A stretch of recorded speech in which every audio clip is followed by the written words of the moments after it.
رسول اللہ صلی اللہ علیہ وآلہ وسلم نے ارشاد فرمایا، جس نے سورہ بقرہ کی 2 آخری آیتیں رات میں پڑھ لیں وہ اسے ہر آفت سے بچانے کے لیے کافی ہو جائیں گی۔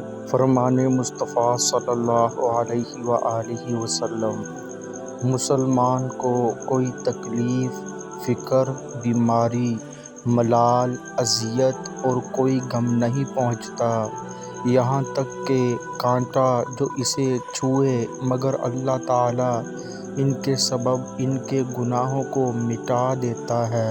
نبی اکرم صلی اللہ علیہ وآلہ وسلم نے فرمایا، جس بندے نے لا الہ الا اللہ صرف اللہ تعالیٰ کی رضا مندی حاصل کرنے کے لیے کہا، قیامت کے دن اس پر جہنم کی آگ حرام ہوگی۔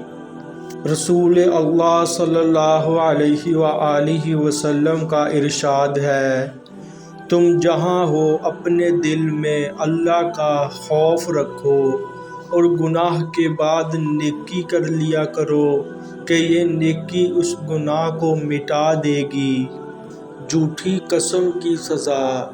حضرت جابر بن عبداللہ رضی اللہ تعالی عنہما بیان کرتے ہیں، رسول اللہ صلی اللہ علیہ وآلہ وسلم نے فرمایا، جس کسی نے میرے اس منبر کے پاس جھوٹی قسم کھائی، خواہ ایک تازہ مسواک ہی پر کیوں نہ ہو، اس نے اپنا ٹھکانہ جہنم میں بنا لیا، یا فرمایا اس کے لیے جہنم واجب ہے۔